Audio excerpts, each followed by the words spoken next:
Hi friends, welcome to my channel. ఈరోజు చెప్పబోయే కథ ఏమిటంటే కాపలా దయ్యం. సూర్యాస్తమయం అయ్యి చీకటి పడుతున్న సమయంలో పెద్ద ఉరుములు మెరుపులతో వాన ప్రారంభమైంది.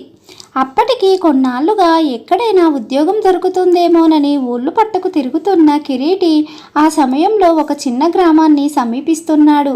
అతడికి దాపుల్లో శిథిలావస్థలో ఉన్న ఇల్లొకటి కనిపించింది. చప్పున పోయి ఆ ఇంటి అరుగు మీద నిలబడ్డాడు. బయట కుండపూతగా వాన కురుస్తున్నది. చూస్తుండగానే బాగా చీకటి పడిపోయింది. వాన తగ్గే సూచనలే లేవు. ఇప్పుడేం చేయటమా అనుకుంటూ కిరీటి ఇంటి ద్వారబంధాలకేసి చూశాడు. తలుపుకు బాగా తుప్పు పట్టిన తాళం వేలాడుతూ ఉన్నది. అంతలో అక్కడికి వానలో తడుస్తూ వచ్చిన ఒక 20 ఏళ్ల అమ్మాయి ఇంటి చూరు కింద నిలబడుతూనే మెరుపు కాంతిలో కిరీటిని చూసి తుల్లిపడింది. కిరీటి ఆమెకు పొడిగా ఉన్న తన పైపంచ ఇస్తూ, భయపడకు, ముందు తల తుడుచుకో, నేనేం దొంగని కాదు, అయినా ఇంత చీకటి వర్షంలో ఒంటరిగా ఎక్కడికి బయలుదేరావు అని అడిగాడు.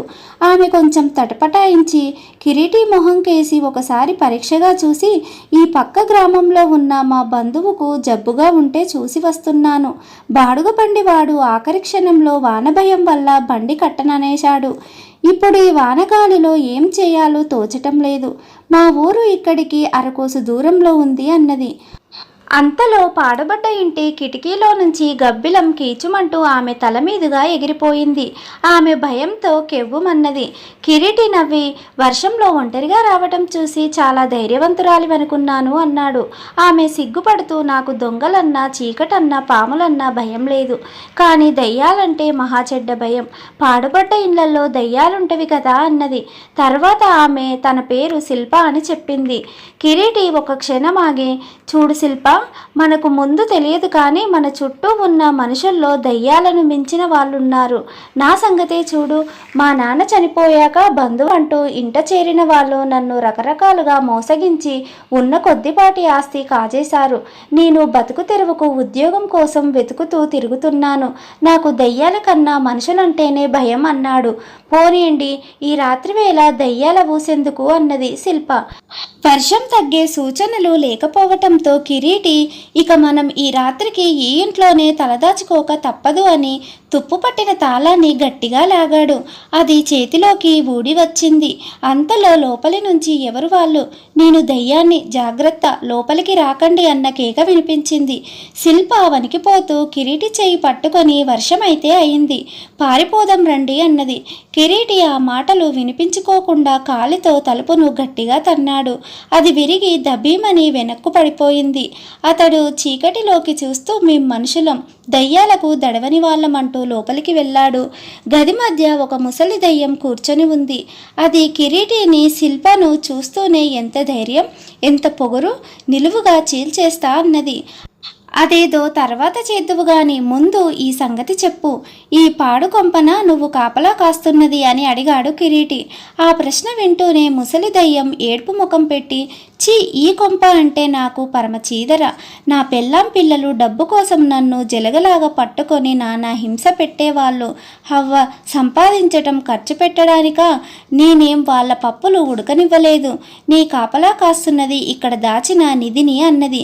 కిరీటి దయ్యం కేసి జాలిగా చూస్తూ, పెళ్ళాం పిల్లలు నువ్వు కూడా అనుభవించక చచ్చి దయ్యానివై ఆ డబ్బుకు కుక్క కాపలా కాస్తున్నావన్నమాట అన్నాడు. ముసలి దయ్యం కొంతసేపు ఆలోచనల్లో పడింది. ఏళ్ల తరబడిగా అక్కడ కాపలా కూర్చోవటం దానికి విసుగనిపిస్తున్నది.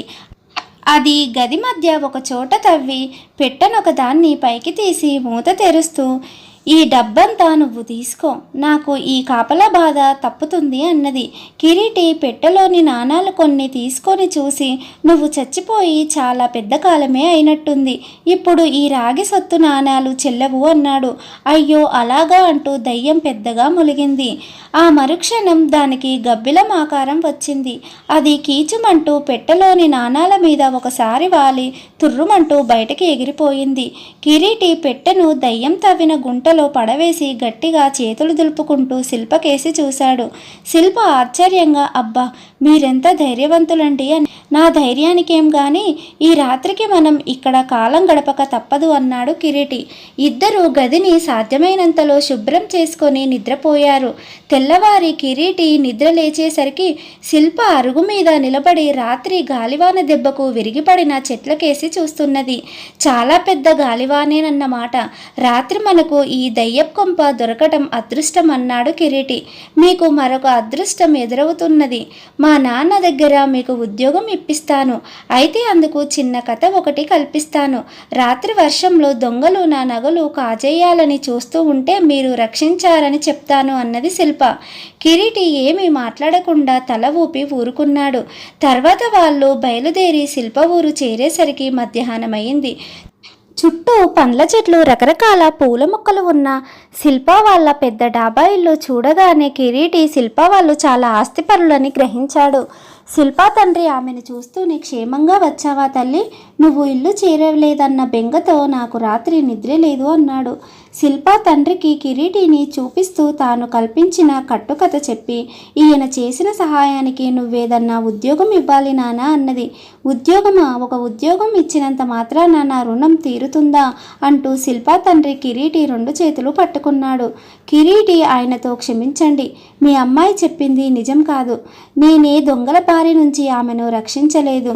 ఎంత నిరుద్యోగినైనా అబద్ధాలు చెప్పి ఉద్యోగం సంపాదించటం నాకు నచ్చదు అన్నాడు.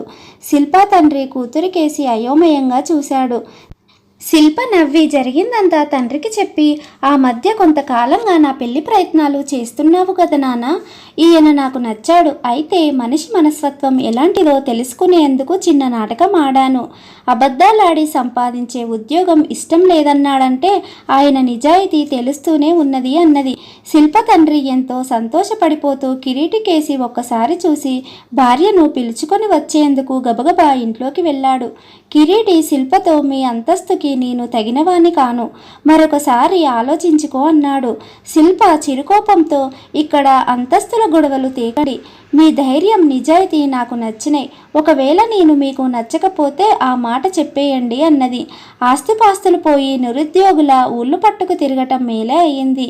అలా కాకపోతే నీలాంటి మంచి భార్య నాకెక్కడ దొరికేది అన్నాడు కిరీటి. అప్పుడే అక్కడికి వస్తూ కిరీటి మాటలు విన్న తల్లిదండ్రులు పరమానందం చెందారు. కథ సమాప్తం. మీకు గనక ఈ కథ నచ్చినట్లయితే లైక్ చేయండి, షేర్ చేయండి, కామెంట్ చేయండి. మరిన్ని మంచి మంచి కథల కోసం నా ఛానల్ని సబ్స్క్రైబ్ చేసుకోండి.